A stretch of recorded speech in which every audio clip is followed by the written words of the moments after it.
Salut tout le monde, ici Jax pour le Jax Show, très content de vous avoir avec moi. Avant de commencer la vidéo réaction, je voulais vous remercier pour la présence que vous avez sur Twitch. D'ailleurs, on pourrait dire bonjour au chat qui est présent avec moi en ce moment. Merci beaucoup pour tous vos beaux subs, toute la force que vous me donnez. Ça me donne vraiment la force de continuer parce que le projet qu'on est en train de construire ensemble va continuer. Ça sera pas comme The Day Before qui va fermer après 3 jours. Mais bon, bref, blague à part, n'hésitez pas à liker, commenter, partager la vidéo. C'est toujours très apprécié. Et moi, de mon côté, on va commencer directement avec les infos. Je vais vous faire une vidéo réaction sur une vidéo que Altis a sorti, un YouTuber que j'ai découvert il y a très peu de temps et qui fait du contenu de qualité. Je vous invite à aller le rejoindre, à vous abonner à sa chaîne. Il donne vraiment du bon contenu de qualité. Il va lire dans le fond un article qui sort de chez IXBT Games, un média très réputé. J'ai fait mes recherches aussi de mon côté, juste avant de faire la vidéo. Et puis, on a des grosses nouvelles là, qui sortent. Là. Il y a 10 développeurs qui se sont ouverts aux journalistes et puis qui ont décidé de, dans le fond, dévoiler l'ensemble de l'ambiance qu'il y avait à l'intérieur des studios de développement. On commence ça immédiatement ensemble. IXBT Games, c'est un gros blog, je me suis renseigné, c'est un gros site de jeux vidéo et de hardware. Donc ils parlent de PC, etc. Et donc ils suivent l'actu du jeu vidéo et spécialement évidemment en Russie, vu qu'ils sont russes, c'est plus facile pour eux. Ils ont parlé pas à un développeur ou deux développeurs, ils ont parlé à 10 développeurs. Je vous avais dit que les langues allaient se délier, que ça allait commencer à parler, les NDA allaient sauter. Ils ont parlé à 10 développeurs qui ont travaillé au studio de chez Fantastic. Alors je tiens à le dire, parce que dans les commentaires on dit tout le temps, j'entends tout le temps les mêmes trucs, il n'y a pas de développeurs qui ont été bénévoles. Les bénévoles, c'était les modérateurs, ceux qui ont fait des traductions. Au pire, ils ont essayé de faire un peu du debug sur Prop Night, etc. Ok, mais c'est sûr que l'honnête est précis qu'il n'y était peut-être pas de bénévoles, mais au sein de l'entreprise, on s'entend que pour eux, c'était vraiment important le bénévole, d'avoir des bénévoles. Donc, on s'entend qu'avec un recul, on se dit, c'est sûr que l'honnête est précis que les PDG de la compagnie ont abusé, là, clairement. On s'y attend tous. Là.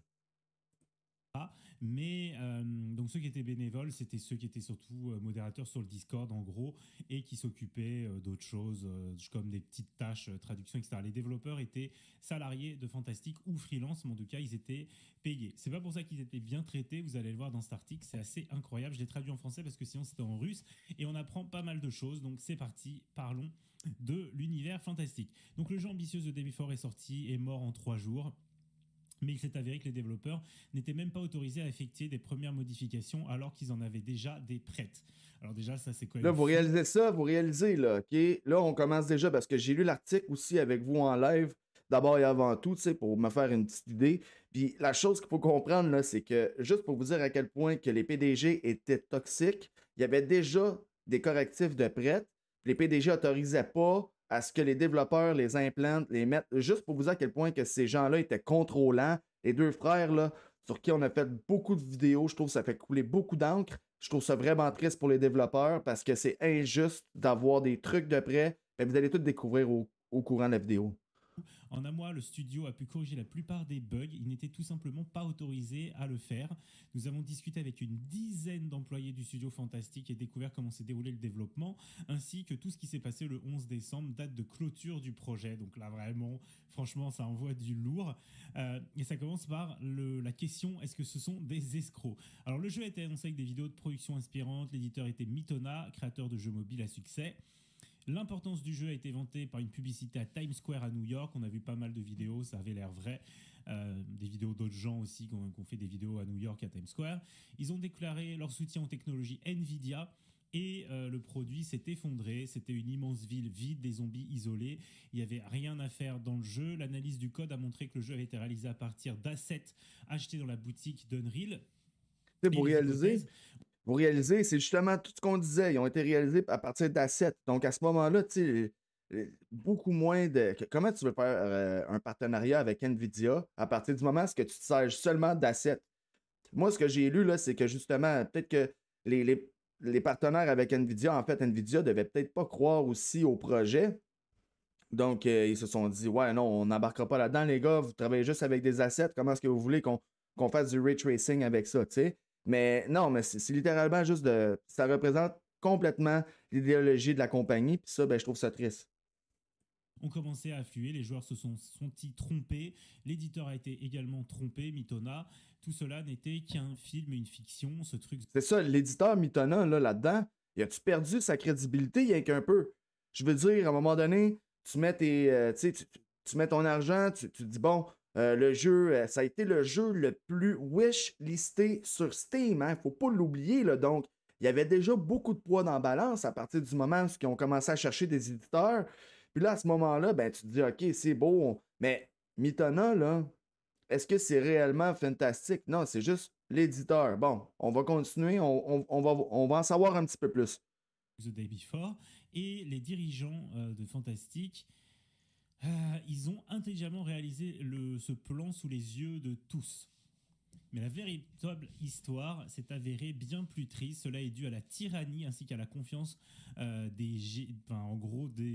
surtout à la tyrannie des dirigeants du studio Fantastic. Donc on parle des frérots Gotovtsev, et ça c'est pas moi qui le dis, ce sont les salariés de l'entreprise. Le début d'un cauchemar.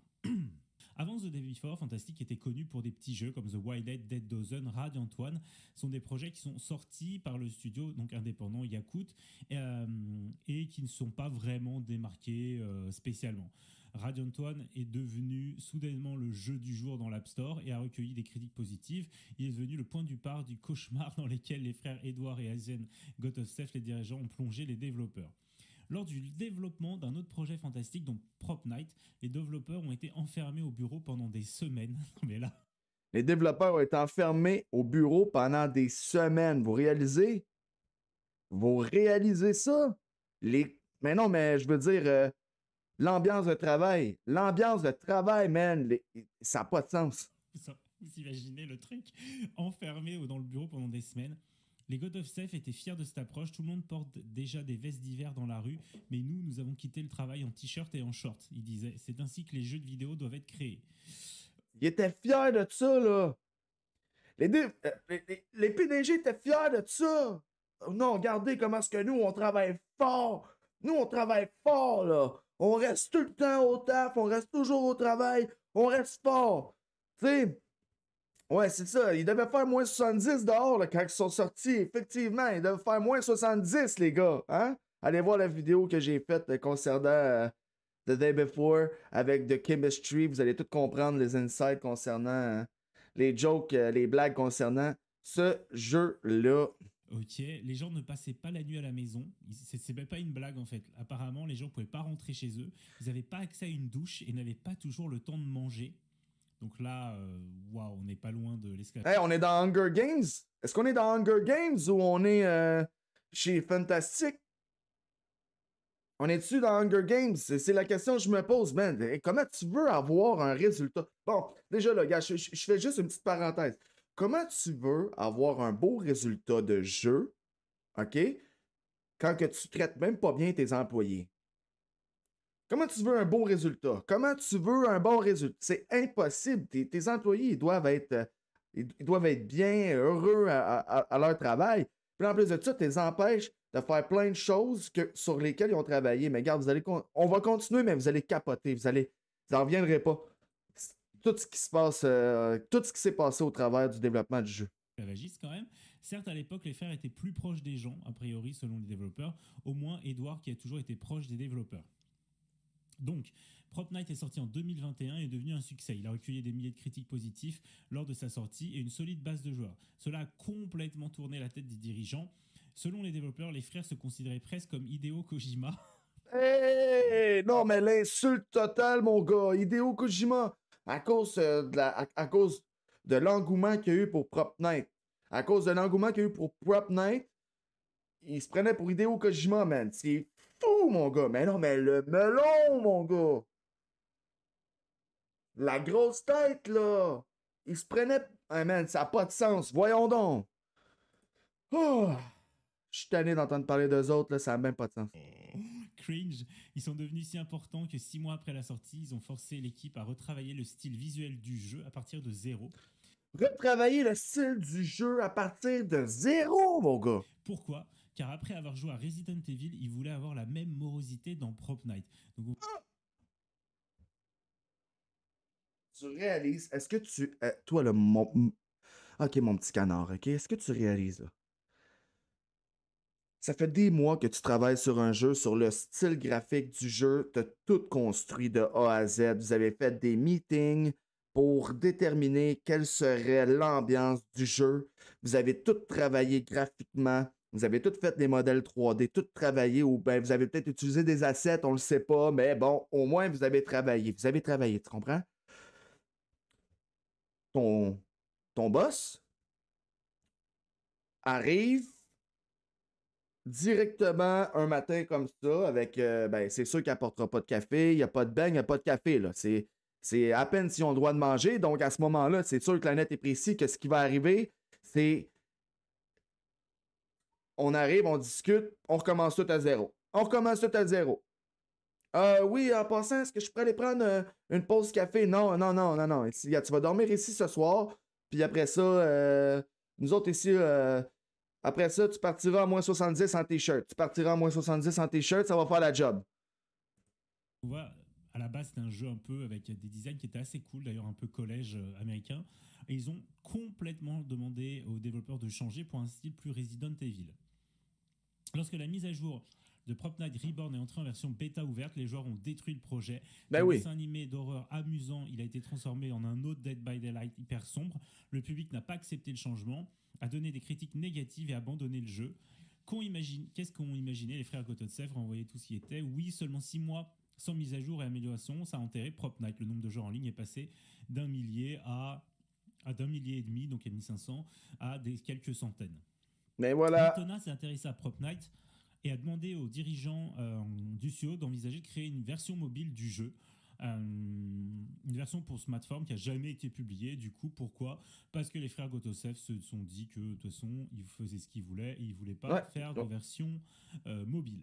Ils ont toujours fait ce qu'ils voulaient, hein? De Continent App, les amis, let's fly! To Singapour, guys! Et là, c'est encore un gros fail, vous allez voir. Le studio Fantastic a également réalisé des Ah ouais, ok, c'était David, le chef développeur, ok. logiciels sérieux. En 2021, ils annoncent la création de Continent App qui a été fermé 3 jours après le premier test bêta fermé. Waouh! Cela vous rappelle rien? Creusons un peu plus profondément. Selon les développeurs de Fantastic, Continent a d'abord été créé pour être utilisé au sein du studio, mais les employés ont ensuite réalisé le potentiel du produit et ont voulu le commercialiser sur le marché de masse. Ça aurait pu être en gros la version russe de Zoom ou Microsoft Teams. Et tout ça, ça n'a pas été en vain puisqu'il y a divers business de Russes qui sont intéressés au produit. Pendant la pandémie et le travail à distance, ça aurait été pas mal. Mais c'est ça, tu sais, je veux dire, là, ils ont ouvert un marché, ce côté Russie, leur genre de Zoom, si vous voulez, aurait pu comme percer au travers de ce marché-là. Puis là, ben, ils vont décider de prendre des décisions. J'ai lu l'article, regardez, et puis dites-moi en commentaire qu'est-ce que vous en pensez de leur décision côté business. Je veux dire, c'est aberrant. On y va ensemble. Pour pas mal d'employeurs dans toute la Russie, et il y a même des accords qui ont été discutés. Mais là, en mai 2022, en fait, des sanctions ont commencé à tomber sur le pays à cause de la guerre, hein, et les frères Gototsev ont pris une décision. Ils ont refusé de travailler avec la Russie et décident de se lancer sur le marché mondial. Ils se disent, nous, on va pas bosser que avec des Russes, nous, on veut s'attaquer au monde entier, et du coup, Continent, on va essayer de le vendre dans le monde entier. Qu'est-ce que vous réalisez que c'est clair, net et précis que la Russie n'allait pas accepter ça parce qu'ils ne font pas rentrer aucun produit américain dans leur pays. Donc, à ce moment-là, eux, ils ont peut-être des grosses ententes qui seraient capables d'aller toucher plusieurs milliers de dollars en entente. Mais eux, ils disent non, nous, on veut développer ça partout dans le monde parce qu'on est fantastique, on est les numéros 1, on est égal à Hideo Kojima. On est capable de travailler à -70 dans le froid. Ici, on fait du H24, 7 sur 7. On est le meilleur studio de développement. Tous les projets qu'on a mis de l'avant se sont toujours retrouvés là, par terre, mais c'est pas grave, c'est parce que c'est les gens qui comprennent pas. Les gens qui comprennent pas, là, nous, on est vraiment, mais vraiment extraordinaire parce qu'on a le jeu le plus wishlisté sur Steam. Et puis là, ben, à ce moment-là, c'est sûr qu'eux, ils se disent, on va aller toucher le monde entier. Quelle belle décision. Quelle belle décision business qu'ils ont pris là. Wow! On continue. Ça a intéressé personne. Personne n'a même répondu aux invitations à participer à des tests fermés. Quelle surprise! Ceci dit, c'était à ce moment-là, honnêtement, pour une boîte russe, proposer des Microsoft Teams et tout, je pense que tout le monde était méfiant à cette époque-là. Donc voilà, c'était complètement une décision stratégique à l'envers.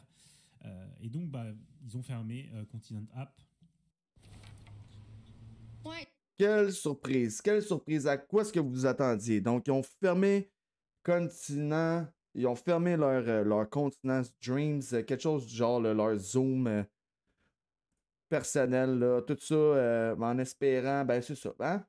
Quand tu craches là, dans les airs, ça te retombe en pleine face. C'est ça qu'on dit en québécois. Cela n'a pas contrarié les God of Save, car bien avant l'échec de Continent, ils ont signé un contrat avec l'éditeur Mythona et ont commencé à créer un jeu AAA à partir du studio Yaku, donc c'est The Day Before. Là, qu'est-ce qu'ils nous disent? Le Day Before a été officiellement annoncé en janvier 2021, mais tout ce qui a été montré aux joueurs était des bandes annonces apparemment assemblées à partir de morceaux de différents jeux. Le gameplay...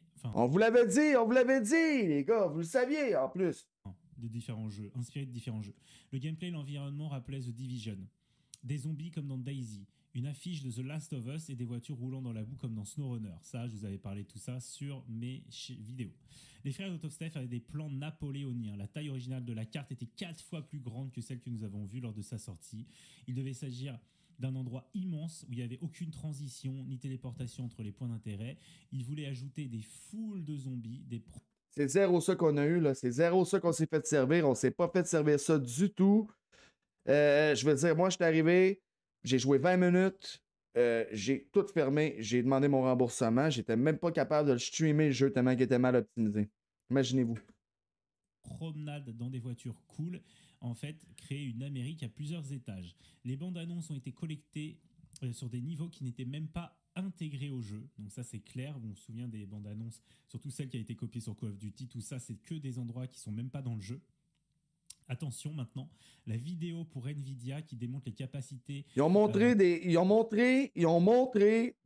scènes. Ils ont montré des scènes qui étaient même pas dans le jeu. Puis c'est exactement ce que je disais avec Kemis pendant notre podcast concernant The Day Before. C'était clair que c'était pas dans le jeu, on le voyait clairement. Puis quand on est embarqué dans le jeu, on l'a vu clairement qu'il n'y avait pas d'endroit comme ça. C'était un petit quartier de ville où ce que tu pouvais à peu près te battre. Mais pas au corps à corps, par contre, tu sais. Pas au corps à corps, ça, c'était impossible. Pour le ray tracing est une version distincte créée spécifiquement pour l'enregistrement d'une bande-annonce. Donc là, c'est confirmé par les devs. Hein. Cela n'a rien à voir avec le produit final. Tout cela parce qu'au final... Donc, vous voyez, le ray tracing n'a pas été implanté dans le jeu. C'était juste une partie de ray tracing qui était justement... Donc, ils ont voulu nous vendre du rêve, littéralement. Ils nous ont fait à croire que ça allait être en ray tracing quand ça ne l'était pas du tout. Ils ont utilisé un mode ray tracing pour faire une bande-annonce. Au fil du temps, ils ont commencé à douter de l'existence du projet chez Nvidia. C'est ça, Nvidia, exactement comme que je vous disais. Nvidia a commencé à douter de l'existence du projet. Fait que c'est pour ça qu'ils n'ont pas voulu s'investir davantage. Tu as besoin de poser plus de questions? Si Nvidia ne croit pas en ton projet, ben là, à un moment donné, c'est parce qu'il y a des problèmes, là. Hein? Il y a des problèmes un petit peu, là. C'est peut-être parce que t'es sorti, ta sortie de jeu, elle a toujours été respectée. Je veux dire, non, il n'y a eu aucun respect de la part des développeurs. Aucun, zéro. C'est la honte. C'est la honte du développement gaming. Vous allez rester dans les annales des jeux vidéo toute votre existence. Puis nous, les gamers, on va vous tracer jusqu'à temps que vous soyez plus capable de vous cacher. On va vous traquer comme dans une ville, puis dans un... Vous avez choqué la communauté de joueurs de jeux de survie dans tout le monde entier. On est des experts dans tout ce qui est traqué des... Non, mais vous pensiez quoi? Qu'on était des cons? Voyons donc, man! C'est quoi cette histoire-là? C'est juste moi qui est fou? Ou... Vous pensiez faire quoi? Ok, excusez-moi un pétage de coche, mais c'est parce que là, à un moment donné, rire des gens, ça va faire, là. Ah, mon Dieu, on continue. On donnait aux développeurs de créer au moins un semblant de graphisme sympa afin de convaincre Nvidia et d'obtenir leur soutien.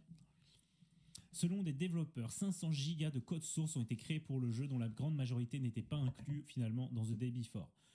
500 codes sources qui n'ont pas été implantés. Le Early Access qui est sorti sur Steam le 8 décembre ne représente que 1/10 de tout le contenu initialement prévu. The Day Before a été refait à partir de 0 3 à 4 fois. Il n'y a jamais eu de vision claire, donc quand une idée tombait dans une impasse, tout le monde recommençait. Les assets qui ont été achetés, trouvés dans le code du jeu, ont été assemblés à plusieurs reprises par les développeurs en fonction de l'humeur du moment des frères. Quand ton boss il décide, lui, un matin comme ça, ah les gars, on change tout, là, j'ai une idée, on va faire ça à la place. Ok, mais c'est parce que nous, là, ça fait 6 mois qu'on travaille, là, ces assets, là. Ça fait 6 mois que tout est placé, là, on avait décidé, là, que c'était ça la direction artistique. Non, mais on va faire ça, les gars. Après ça, là, on va pouvoir aller prendre une petite marche dans le bois. Puis j'ai une autre idée de vidéo, là. On va sortir quelque chose, on va demander si on peut pas avoir des bénévoles. Pendant des années en tant que projet solo, jusqu'à ce que les frères Gogolsev choquent tout le monde en annonçant que maintenant, ils voulaient créer un MMO et que c'était une approche... C'était même pas prévu au début du développement! C'était même pas prévu que ça soit un MMO! C'était même pas prévu! Donc toi, ça fait des mois que tu travailles sur un jeu solo, puis là... Par magie, ils disent ça va être un MMO. Je suis sûr que les développeurs l'ont appris en même temps qu'il y a eu la première bande-annonce. Je suis convaincu que c'est ça qui est arrivé. Oh, une nouvelle bande-annonce vient de sortir sur le jeu, parfait. Ils ont dû développer ça avec des bénévoles. Parce que là, c'est sûr, vous allez le voir durant le reste de la lecture de l'article. Je suis sûr que les devs étaient même pas au courant que ça allait être un MMO. Ils ont dû l'apprendre dans la vidéo du trailer. Complètement différente. Donc en fait, on voit vraiment, je fais un petit aparté, mais on voit vraiment que les frères sont de mauvais gestionnaires, ont l'air d'être très très mauvais pour gérer un projet comme ça, et que tout a fait, enfin, qu'ils ont vraiment pas su guider ce jeu pour réussir. La mécanique des sauts, donc le vaulting, a été refaite 50 fois. La tablette avec la carte est apparue quelques mois avant la sortie, après que les Gotofsef aient joué à Stalker et aient vu le PDA qu'ils ont dans Stalker. Donc ça a fonctionné là-bas, ça fonctionnera sur d'autres jeux, ils ont dit. L'interface a été... Ils se sont encore basés sur d'autres jeux après avoir joué à Stalker. Dessiné 5 fois à partir de 0, tout ça parce que les frères n'aimaient pas le design. Au début, ils ont accepté... Quoi?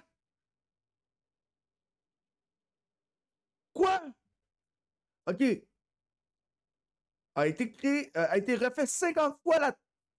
Quoi? 50 fois? À cause que les frères n'aimaient pas ça. Au début, ils ont accepté le poste, sont allés jouer au vrai AAA et sont venus et ont exigé de faire comme dans GTA. En gros, à chaque fois qu'ils jouaient un jeu, ils revenaient, ils disaient faites comme dans GTA, faites comme dans ci, etc. Faites ça, implémentez ça.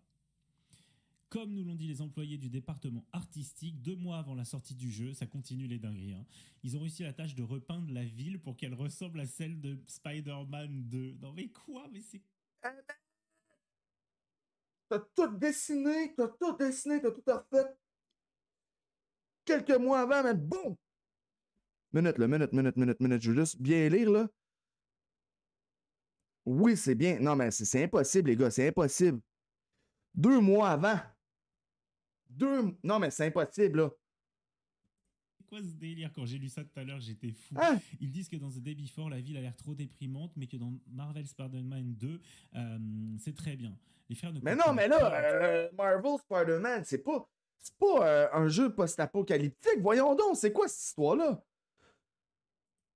Ça m'étonne que personne soit mort dessus. Ah ouais, c'est ça, exactement. Ouais, je comprends très bien. Du tout comment le développement a été construit, combien d'efforts et de temps étaient consacrés même à la création d'un seul objet. Lamborghini et Bugatti, les sacs Louis Vuitton, les magasins de montres Rolex, toutes ces choses sont présentes dans The Day Before pour une raison. La richesse a dû littéralement suinter de partout pour montrer clairement que ce jeu a été créé par des gars réussis, qui ont réussi et qui sont cool, dirigés par des dirigeants brillants. Waouh! Il y a des drapeaux américains tout au long du jeu en quantité insensée afin qu'ils puissent définitivement passer pour des Américains. Toutes les idées développeurs ont été supprimées. Les Gotofsef leur disaient ça a l'air trop pauvre, ça fait trop bon marché. C'est pas voyons donc, toutes les idées des développeurs, man. Tu sais, c'est comme ton... C'est tripant. Citation des frères Gotosev qui ont approuvé chaque édition. Le travail pouvait se figer pendant plusieurs jours pendant que les... Bon, regardez, littéralement, excusez-moi de le couper encore une fois, mais là, regarde, c'est là ce qu'on voit là. On voit littéralement que là, le résultat des jeux, là, le résultat du jeu, c'est littéralement à cause des deux PDG, là. C'est pas à cause des développeurs, là. Fait que là, il faut vraiment boycotter la compagnie. Il faut vraiment la compagnie, pas les développeurs qui ont travaillé pour la compagnie. Là, s'il vous plaît, là, comprenez, là. Toutes les idées qui voulaient être implémentées à l'intérieur du jeu, il n'y avait pas le droit. Il n'y avait pas le droit d'implémenter aucune de leurs idées. Les frères retournaient au studio, examinaient tous les changements et les approuvaient ou pas. S'ils aimaient pas, en gros, ils disaient, ils les jetaient dans la poubelle, ils disaient refaites-le. Non, mais là, on comprend très bien. Là, on comprend très bien ce qui est en train d'arriver.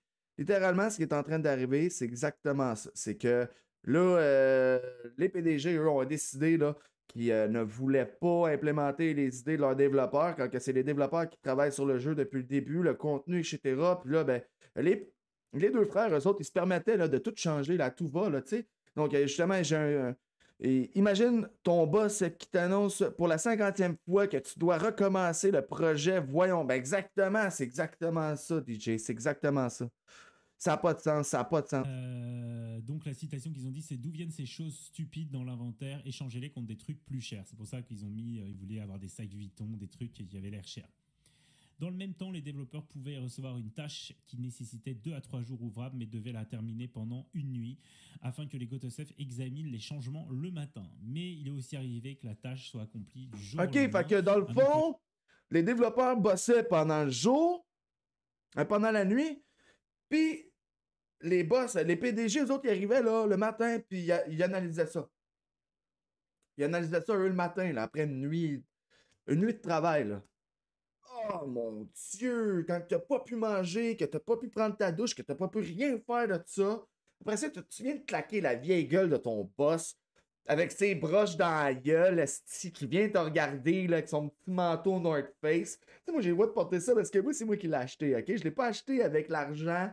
Non, ma propre argent, là. Je l'ai pas acheté avec l'argent des abonnés, là, tu sais. Il arrive avec son petit manteau North Face.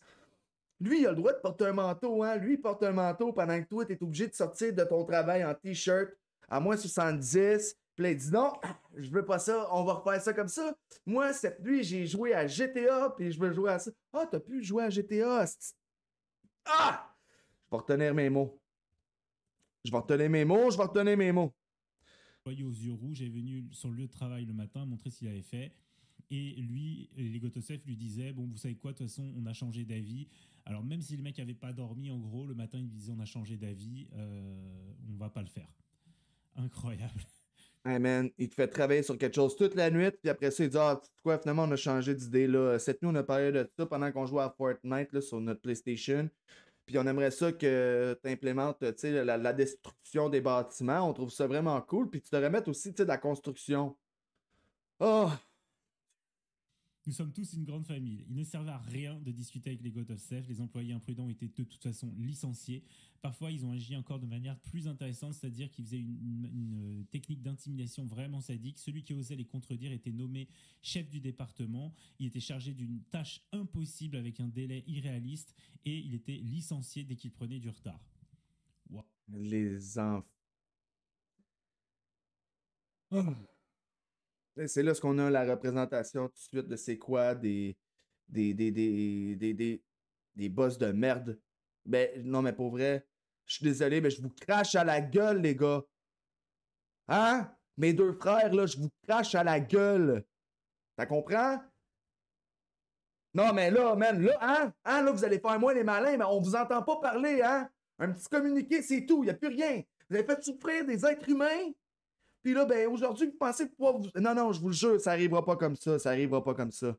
Je te le jure. Je te le jure, ça se passera pas comme ça. On va vous traquer jusqu'à temps qu'on vous retrouve, man. On va vous traîner en justice. Vous êtes parti avec l'argent des gamers, man.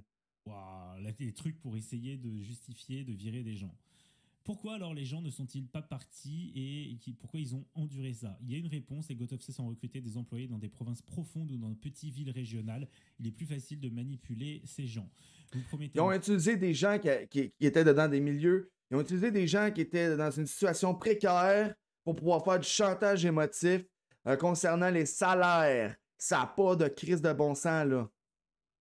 bon salaire, un projet AAA dans votre portefeuille, puis vous transformez la vie d'une personne en enfer. La fin justifie les moyens, travaillez dur et vous serez récompensé. Qu'est-ce qu'il y a d'autre? Nous travaillons dans le studio 18 heures par jour, le samedi et le dimanche, qui étaient autrefois des jours de congé, sont devenus des jours de travail sans discussion. Si vous refusiez, vous étiez licencié. Vous refusez d'aller travailler pendant un jour de congé, licencié. Vous n'avez nulle part où aller. Enfin, c'est incroyable. Là, ce qu'on lit, c'est vraiment mais incroyable. Mais comment est-ce qu'ils ont réussi à garder des développeurs? C'est ça que je me demande. Ben, c'est ça, ouais, on a eu la réponse. Ils ont fait des promesses à des gens qui avaient de la misère à arriver dans des pays qui ont un petit peu plus de difficultés. Ils ont fait des promesses avec un bon salaire. Puis là, ben, ils ont réussi à les manipuler de cette façon-là. Ça, là, c'est vraiment littéralement atroce de faire des choses comme ça. Ce qu'il disait après, c'est l'employé a été licencié faute de désir. Permettez-moi de vous rappeler qu'au cœur de notre organisation se trouve la bonne volonté, ce qui fait de nous essentiellement les bénévoles. Ça, c'est ce qu'ils avaient dit dans leur trip chelou. Dans de quelles conditions les développeurs ont plongé dans un état dépressif? Non seulement ils ne pouvaient pas travailler, mais ils ne pouvaient pas non plus vivre. Le monde perdait ses couleurs, plus rien ne pouvait apporter de la joie. Les GoToFC ont simplement licencié ces personnes en leur proposant de revenir dans 3 mois. Le studio fantastique, c'est une sorte de mème. Beaucoup sont revenus. Les tests ville vide. Les tests du jeu n'ont commencé qu'au début 2023 et cela a été fait à l'aide de 5 personnes. Ils ont fait que des tests avec 5 personnes, c'est incroyable. Les testeurs ont dû passer des dizaines d'heures à parcourir la carte à la recherche de zones problématiques, de bugs et de baisse de performance. Comme nous n'avions pas le temps d'optimiser les modèles à l'approche de la sortie, ils ont simplement été supprimés. C'est pourquoi la ville est si vide. Les hordes de zombies... Tout a été supprimé. Tout a été supprimé. Tout sur quoi ils ont travaillé a été supprimé. Là, vous comprenez un peu le délire, les gars, là? Ont également dû être abandonnés. Il s'est avéré que le serveur ne pouvait tout simplement pas supporter une telle charge, alors qu'ici, presque au dernier moment, nous avons dû optimiser. Ils ont été... Les serveurs n'étaient pas capables de subir. Le nombre de zombies sur la carte jusqu'à 200. Donc, encore une fois, une mauvaise organisation. Mais Fantastic se vantait que le studio recrutait des bénévoles pour aider au développement. Oui, il y avait des volontaires. Alors, il ne servait à rien de discuter avec les GoToFC. Les employés imprudents étaient de toute façon licenciés.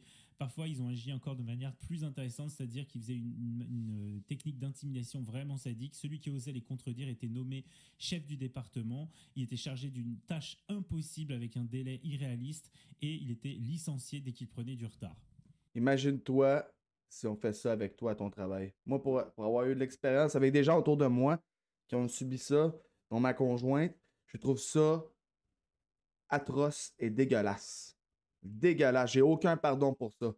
Aussitôt que tu essaies de contredire tes boss, de donner ton idée, de faire écoute, on peut développer, ça fait des mois que tu travailles à moins de 70 pour sans manger, sans dormir, pour apporter ton idée parce que tu crois au projet, tu parles d'une idée, puis ils te mettent à un poste qui est impossible à combler, avec une charge de travail immense, puis aussitôt que tu fais des crises dehors comme si c'était une vidange. Ces deux gars-là, c'est des vrais vidanges. Wow, regardez bien la miniature que je vais faire. Hein? Regardez bien la miniature que je vais faire tantôt. Ça va être atroce. Ça va être atroce, la miniature que je vais faire. Des trucs pour essayer de justifier, de virer des gens. Pourquoi alors les gens ne sont-ils pas partis pourquoi ils ont enduré ça? Il y a une réponse, les GoToFC ont recruté des employés dans des provinces profondes ou dans de petites villes régionales. Il est plus facile de manipuler ces gens. Vous promettez un bon salaire, un projet AAA dans votre portefeuille, puis vous transformez la vie d'une personne en enfer. La fin justifie les moyens, travaillez dur et vous serez récompensé. Qu'est-ce qu'il y a d'autre? Nous travaillons dans le studio 18 heures par jour, le samedi et le dimanche, qui étaient autrefois des jours de congé, sont devenus des jours de travail sans discussion. Si vous refusiez, vous étiez licencié. Vous refusez d'aller travailler pendant un jour de congé, licencié. Vous n'avez nulle part où aller. Enfin, c'est incroyable. Là, ce qu'on lit, c'est vraiment mais les gens étaient obligés de travailler non-stop. Non-stop, puis ils se faisaient annuler leurs idées continuellement. Puis si tu t'opposais à ça, tu te faisais licencier. Incroyable. Et eux, ce qu'ils disaient après, c'est l'employé a été licencié faute de désir. Permettez-moi de vous rappeler qu'au cœur de notre organisation se trouve la bonne volonté, ce qui fait de nous essentiellement les bénévoles. Ça, c'est ce qu'ils avaient dit dans leur trip chelou. Dans de quelles conditions les développeurs ont plongé dans un état dépressif? Non seulement ils ne pouvaient pas travailler, mais ils ne pouvaient pas non plus vivre. Le monde perdait ses couleurs, plus rien ne pouvait apporter de la joie. Les God of Safe ont simplement licencié ces personnes en leur proposant de revenir dans 3 mois. Le studio fantastique, c'est une sorte de mème. Beaucoup sont revenus. Salut Cozy, on est en train de faire un enregistrement pour YouTube. Je vais faire la version montage, puis après ça, on va la publier sur YouTube. Si jamais tu veux la regarder, tu peux t'abonner à ma chaîne YouTube, Cozy, ça va faire plaisir. Oui, tu vas pouvoir la revoir sur YouTube. On continue. Les tests ville vide. Les tests du jeu n'ont commencé qu'au début 2023 et cela a été fait à l'aide de 5 personnes. Ils ont fait que des tests avec 5 personnes. Ils ont fait des tests avec 5 personnes. Regardez bien. C'est incroyable. Les testeurs ont dû passer des dizaines d'heures à parcourir la carte à la recherche de zones problématiques, de bugs et de baisse de performance. Comme nous n'avions pas le temps d'optimiser les modèles à l'approche de la sortie, ils ont simplement été supprimés. C'est pourquoi la ville est si vide. Au lieu d'améliorer, ils ont supprimé. Les hordes de zombies ont également dû être abandonnées. Il s'est avéré que le serveur ne pouvait tout simplement pas supporter une telle charge, alors qu'ici, presque au dernier moment, nous avons dû optimiser le nombre de zombies sur la carte jusqu'à 200. Donc, encore une fois, une mauvaise organisation. Mais Fantastic se vantait que le studio recrutait des bénévoles pour aider au développement. Oui, il y avait des volontaires. Alors, on va voir justement ce qu'ils ont fait, les volontaires. Cependant, ils ont travaillé sur Prop Night et d'autres produits du studio. Les God of Cess avaient... Donc, il n'y en a pas eu sur The Day Before. Les God of Cess avaient peur des fuites, qu'il n'y avait pratiquement pas de jeu et que toutes les vidéos n'étaient que de la poussière dans les yeux. Lorsque les bénévoles ont insisté pour travailler sur The Day Before, ils se sont débarrassés d'eux. Et ça, j'ai vu un témoignage de quelqu'un qui avait bossé justement et qui posait trop de questions sur The Day Before et qui a été viré des volontaires. Ce qui veut dire quand tu étais un bénévole, puis tu posais trop de questions, puis tu posais des questions sur The Day Before, puis en plus de ça, se sont proposés pour faire des tests gratuitement. Ben non, hein? Ils se faisaient licencier aussitôt. Ils se faisaient licencier. Ils se faisaient mettre dehors du projet aussitôt qu'ils posaient trop de questions sur The Day Before. Ça n'a pas de sens. Personne, à l'exception d'un petit cercle de développeurs, n'était autorisé à accéder à The Day Before. Aucun test de masse n'a été effectué pour le jeu, alors qu'ils voulaient faire un MMO. Il n'y a pas eu de test fermé non plus. Pour cette raison, les développeurs n'ont même pas pu vérifier si les serveurs pouvaient supporter la charge et comment le jeu se comporterait s'il y avait au moins 2 serveurs complets. Ça, je vous en ai parlé tellement de fois avant qu'il n'y avait pas eu de bêta, que c'était pas possible de sortir le jeu comme ça. Vous pouvez regarder les vidéos, j'en ai parlé tellement de fois, c'était clair et net. C'était impossible. Pourquoi, lors de la sortie, les joueurs n'ont vu que des rues vides dans la ville et les serveurs sont devenus fous et ne voulaient pas charger tous les zombies qui devaient spawner. En novembre, Mythona a décidé de vérifier comment fonctionnait son jeu AAA, donc The Day Before. L'éditeur a été horrifié quand il a vu l'état du projet et a envoyé... Mythona était horrifié! Ok. Là, c'est la passe. Faut qu'on écoute bien comme du monde. Merci beaucoup à tout le monde sur le chat. N'hésitez pas à venir nous rejoindre tous les soirs sur Twitch. Ça fait toujours plaisir. On va faire une belle vidéo réaction. Là, on est en train de faire une vidéo réaction sur la nouvelle, les nouvelles informations qu'on a concernant le développement de The Day Before par 10 développeurs qui ont partagé le projet. Donc, on continue ça ensemble. Juste avant, je vais lire un petit commentaire. J'ai déjà été dans le jeu vidéo. Le crush est un gros problème. Depuis la fin du COVID, beaucoup de compagnies parlent du concept No Crush Studio. C'est bien ça, c'est bien. C'est exactement ce qu'il faut. On continue. Envoyer des spécialistes, des développeurs expérimentés pour les aider. Donc ceux-ci, ces mecs, quand ils sont arrivés, ces personnes, quand ils sont arrivés chez Fantastic, ils ont signalé après à Mythona qu'en gros, le projet était tellement chaotique et que c'était tellement pas organisé qu'ils pensaient que de toute façon, ils n'avaient aucune garantie que même s'ils repoussaient encore d'1 an le jeu, ce serait mieux. Échec, donc le Day Before est sorti le 7 décembre. Les frères Gotosef ont complètement raté le lancement du jeu. Les développeurs ont pris toutes les décisions eux-mêmes. Ils ont même eux-mêmes nettoyé manuellement la liste des serveurs. Ils ont écrit des correctifs eux-mêmes. C'est eux qui ont posté donc ces espèces de petits patchs. Au cours du week-end, les développeurs ont finalement obtenu les informations qui leur manquaient en raison du manque de tests fermés. Ils ont dressé une liste de problèmes et sont arrivés à la conclusion que 80% des problèmes pourraient être résolus en 1 semaine.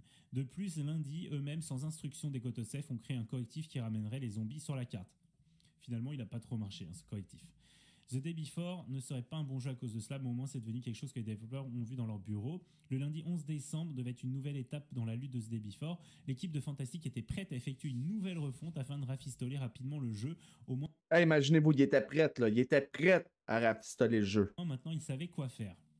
Il savait quoi faire, là. Et là, en fait, les frères Gotofsef n'ont pas voulu faire cette mise à jour. Cependant, lundi, une capture d'écran de l'un des frères Gotofsef est apparue dans Microsoft Teams. Ça, je vous en ai déjà parlé. Donc, ça a l'air d'être vrai, hein, vu que là, ils ont parlé à 10 développeurs. Le jeu s'est vendu à 200 000, 90 000 ont été restitués. Maintenant, tout le monde s'est fait rembourser. Les Gotofsef n'ont en aucun cas préparé leurs employés. Ils n'ont pas communiqué avec eux, n'ont pas découvert s'il était réaliste d'amener le produit à un état jouable, c'est-à-dire en faisant une bêta, etc. Les employés de Fantastic ont commencé à recevoir des offres personnelles pour travailler sur un nouveau jeu mobile. Ça veut dire qu'ils sont en train... OK, le jeu était même pas encore réglé, qu'ils ont eu un offre pour aller travailler sur un jeu mobile. Vous imaginez, ils étaient déjà en train de se préparer pour pouvoir nous la mettre bien solide, là, où ce qu'on pense, là. Vous comprenez, là? En train de commencer à faire un jeu mobile. Non, mais je suis mort. Une personne a même accepté l'offre. Waouh, c'est chaud. Un jour, des gens qui travaillaient en enfer depuis 2018 et brûlaient se sont retrouvés sans travail. Donc, ils ont viré tout le monde. Ils ont fermé le studio et des gens, beaucoup de gens ont perdu leur taf. Après la sortie, comme l'a dit l'un des développeurs dans une conversation, Mythona a reçu tous les droits sur The Day Before. Les dirigeants de l'entreprise ont voté pour mettre fin au projet et enterrer cette honte pour toujours. Donc ça veut dire qu'ils ont quand même récupéré les droits, Mythona. On se demandait ça. Bon, au moins Mythona a récupéré les droits. Est-ce qu'on va avoir un The Day Before en développement? Est-ce qu'on va avoir un vrai développement de The Day Before? Est-ce qu'on va vraiment l'avoir un jour? Est-ce qu'ils vont vraiment faire... Tu sais, je veux dire, ça serait toujours récupérable de faire une grosse campagne de sensibilisation concernant faites attention aux développeurs, faites attention à qui va développer les jeux. Et surtout, je pense que The Day Before pourrait avoir quand même une chance si c'est plus fantastique qu'il développe. Exemple, on met ça dans les mains d'une grosse boîte là, qui est réputée. Là. T'sais, on parle pas de. Ouais, c'est ça, exact. Je pense qu'il pourrait avoir quelque chose à faire, parce que je veux dire, le buzz est tellement fort en ce moment, bad buzz. Ben, tu sais, mettons, OK, Mythona dit là, nous, on a mis une nouvelle équipe sur The Day Before, puis on a compris ce que vous demandiez. On repart le jeu à zéro. On vous fait des lives de développement. On vous montre un petit peu le contenu. Ils vont travailler à force de. Tu sais, faute avouée, à moitié pardonnée. En tout cas, c'est ma façon de penser, mais c'est ça. Ils ont décidé de juste enterrer le truc.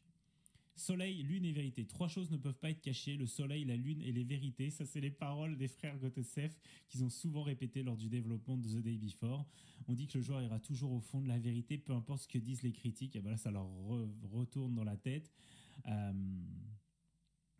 Donc, en gros, ils ont quand même fait travailler comme des fous, comme des dingues, des gens pendant 5 ans pour faire ça. J'aimerais croire que les gars dont le portefeuille est maintenant suivi par The Day Before trouveront de bons employeurs et continueront à créer. Donc ça, ils parlent des développeurs. Cette fois, sans faire des heures supplémentaires inhumaines, des menaces constantes de licenciement et la tyrannie des dirigeants. J'ai travaillé sur The Day Before et j'ai survécu. Ce serait une ligne qu'il faudrait mettre sur son CV. Les frères Gotofsef ont confiance en leur propre génie. Ils ont saboté le projet de l'intérieur, ce qui nous a conduit à croire au scandale le plus brillant de 2023. J'aimerais croire que les Gotofsef ne gâcheront pas une autre vie. Et si un jour c'est vos patrons, ils disent, les développeurs, vraiment fuyez, puisque vous serez utilisés, essorés et abandonnés sur le bord de la route. Ces hommes d'affaires ne savent pas travailler autrement. Incroyable témoignage des développeurs de The Day Before. Ouais, donc c'est ça. Merci Altis pour ta belle lecture, pour mieux nous faire comprendre ce qui s'est passé concernant The Day Before. Désolé pour les développeurs qui ont travaillé sur ce jeu-là. Les conditions avaient de l'air juste exécrables. La communauté gamer vous oubliera pas. On va être là pour vous. On va être là en force. Sinon, vous pouvez toujours venir me rejoindre sur mon Twitch. Je suis en live à tous les soirs. Ça va me faire plaisir d'être avec vous. Vous allez voir, on a une belle communauté grandissante en plus de ça. J'aimerais vraiment remercier tous les gens qui me supportent sur Twitch. Sinon, bien, n'hésitez pas à donner un commentaire, un pouce bleu, un like, un dislike aussi si vous n'avez pas aimé. Un commentaire, partagez. C'était Jax. Je vous remercie infiniment d'avoir été avec moi et je vous dis à très bientôt pour un autre Jack Show.